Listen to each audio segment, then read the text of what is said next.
freaking moly. It looks like the pink starburst seems to be losing his advantage. A wise man once said that the only thing harder than keeping a competitive advantage... Wait, the saying is actually... Gosh, now I'm all confused here. It must be the Costco cookies and maybe the water. I hope this is water. Maybe you shouldn't mix the two because they're not the best. But no, the saying is, it's incredibly hard to keep a competitive advantage. No, wait, the saying is, the only thing harder than keeping a competitive advantage, the only thing harder than getting a competitive advantage is actually keeping the competitive advantage. Man, I don't know what I'm on right now, but it's definitely not recommended. Just maybe 6 of these is something where you shouldn't have.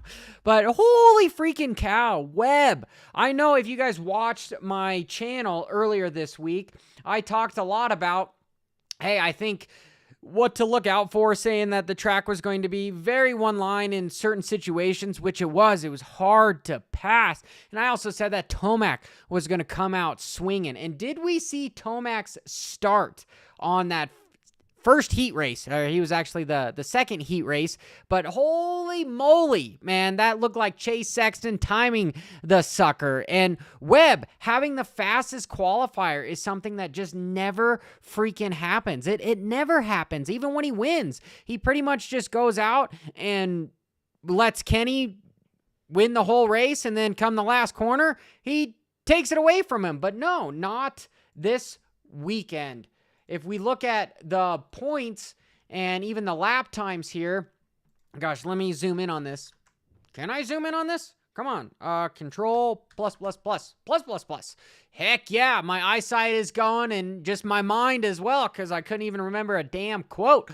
But we have Tomac with his fastest lap time of a 53.7. You have Jett Lawrence at a 53.3. And Cooper Webb, first lap, which is after the finish line, so the first full lap, was a 53 flat, and he led every single that's Hayden Deegan.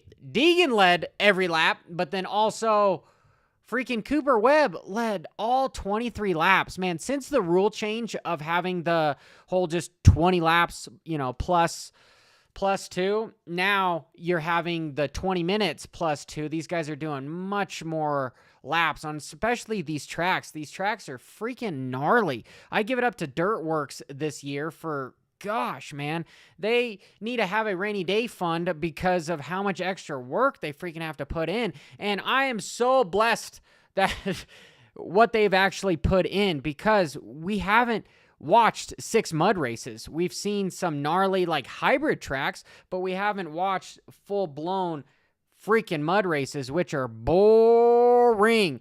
Man, there's the only thing more boring than watching a mud race is turning on golf, maybe even NASCAR. I don't know why that's so funny, but it's actually really, really funny. But dude, Webb, he is tied in the points lead now, and I would have never suspected him having 4 freaking wins. Here, if I turn this back onto my screen here, him having 4 wins and Jett having 5, and now they're tied, 261, 261. If this is how it ended up going, well, Jett would obviously get the actual championship trophy because of the sheer fact that he's got more wins. But we're going to see in Tennessee, we're going to see 2 red plates, which is freaking cool. And we're also going to see a East-West shootout between Deegan and his ex teammate Levi Kitchen, which I am super pumped to see that. But I'm just blown away with Cooper Webb. And truthfully, it seems as if the pink starburst is losing his advantage. And Tomac, man, what happened was he fell down, but it all happened on the start. If I wish I could show this, I'll probably go over it in my videos earlier this week. There are some gnarly lines that I saw, even on a track that was fairly one line. Most noteworthy is that triple that hardly anyone was doing. And if the 250s were having a hard time doing the triple out of the corner that I talked about in my track analysis video as well. But keeping from digressing, dude, Jett, he needs to work on his starts, because people are starting to feel as if they can win this sucker because, again, if we look at the darn points, and so far there's no penalties involved with the race because realistically it was somewhat of a boring race. I wish we would have had some more laps, to be honest, having the track get as beat up as it was because Kenny was right up front, and you had Sexton that had a really good line jumping into the whoops. He just wasn't, not the whoops, but through the sand, and you had Webb that was a marvelous line jumping through the whoops. That was super tight, and then Jett was coming. He pretty much made the biggest mistake by not getting around Jason Anderson just because that backhand slid around on him, and truthfully, the whole thing that caused him to not be up front, same thing with Tomac, is that first turn.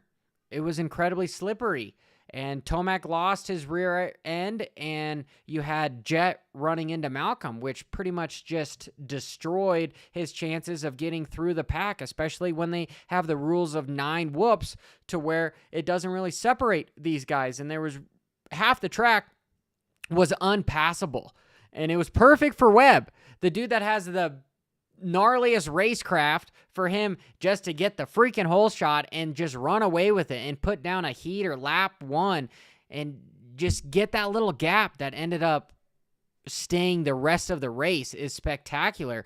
I don't know how he was going to do on the Yamaha, but now, man, that Star Yamaha, with them freaking hiring everyone under the sun, they're doing something right. They're doing freaking something right. And same thing with KTM, with actually letting Sexton change up some stuff with the internals on his bike, and they talked about him changing some more stuff during the weekend off. I mean, everyone seems to have some sort of a nagging injury. Yes, Tomac has alluded to what was going on with his ankle, but we know for a sheer fact that ankle, a superhuman would have troubles coming back from an Achilles tendon like that as fast as Tomac has. And I really truthfully believe that beast mode is back. I do. I really believe that beast mode is back.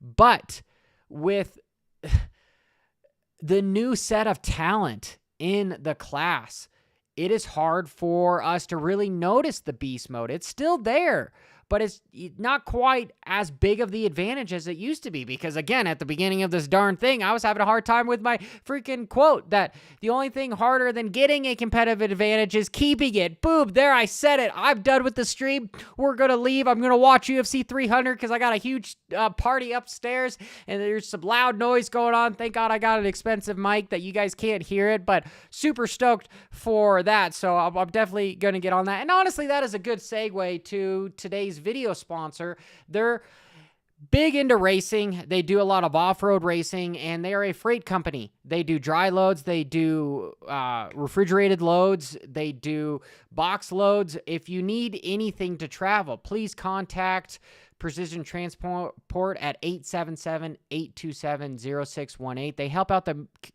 motocross and supercross community. The least we can do is help them out as well when we have, some actual business to attend to. Those guys are awesome. They've been a good channel sponsor for a long time, so I'm really thankful for what they've been able to do. But I still think Jett's going to win the series. He just needs to figure some stuff out, and he needs to get ahead of some guys because they're not willing to let him by anymore. And Webb is a dude that's back. He looks a little bit pudgier, but man, whatever he's doing, it is freaking working. I'm a little bummed at Jason Anderson because his season started off so strong, and then he's just somewhat faded to that 4th and 5th place rider right now. I mean, he was able to pass Jett right there at the last second, which is what Jett lost the points lead, because if he would have gotten that, he would have been at least a point ahead of Webb, but he is not. So that's a big problem. It's a big problem for confidence with Webb. He's got the most confidence right now from having the fastest qualifier to now freaking winning the race. Dude, with, what is it? You've got 3 races left. Ooh, this is coming down to a freaking showdown. And for the 250s are silly close as well. What do I have out here? Is this here? I gotta look at this. What the heck do I have on my screen here? Oh, that's just I wanted to look at the points. The points for the 250s here. Okay, official. Nope, no. Come on, mouse. Don't you know I'm doing this live? I need to know where the... Ooh, there it is. Point standings. Hayden Deegan, 107. He's within a race of Cameron McAdoo, and Tom Viall is only 4 points behind. And truthfully, Tom Viall has been surprising, but not surprising the heck out of me because they took away the 12 to 15 whoops. You know, I mean, there really was never 15 of them, but anyway, it sounds better, right? It's okay to just spread the truth, just an itty bitty, just a tiny little bit. You know, that's what I like to do. Is stories are better when it's just part of the truth, but it sounds better. Anyway, I'm digressing again. With only 9 whoops, we've seen Tom Viall be able to come out with 2 wins, and now Deegan finally has 2 wins, and Deegan qualifying, I believe, 5th to coming out to getting the whole shot to winning. The dude worked on his starts. It's really what Jett needed to do. But the Star Yamaha team, if you think about it, both riders in the 250 and 450 class got the whole shots and ran away with it every freaking lap. Freaking incredible. I'm kind of bummed with Anstie because he had such a good heat race, and I wanted to see him get up front there some more. And guys, I can't wait till the East-West shootout because both coasts, I do think that this is the faster coast. I really do. I really 1,000%. I want to know what you guys think in the comments below. Gosh, I can't really say that because Kitchen's freaking hauling effing ass. That's a tough one there. That is a tough one. Gosh dang it. You know, I might have to retrace my statement here and say, nah, heck it. I'm a man of my word. I'm going to say it. This coast is the faster, so we'll see next weekend. I do think probably the faster of everybody is Kitchen, but as overall the speeds of the classes, I think it's got to be this one, the Westie. Other than that, man, make sure that you guys stick around for my lines video that I've got coming this week, Monday and Tuesday. There are some things that you guys are going to want to watch. And hey, guys, UFC 300 is on right now. So let me know who you think is going to win down below as well. Till next time, keep it WFO. Hey, I'm glad the internet's working. I can finally use my streaming software, you know.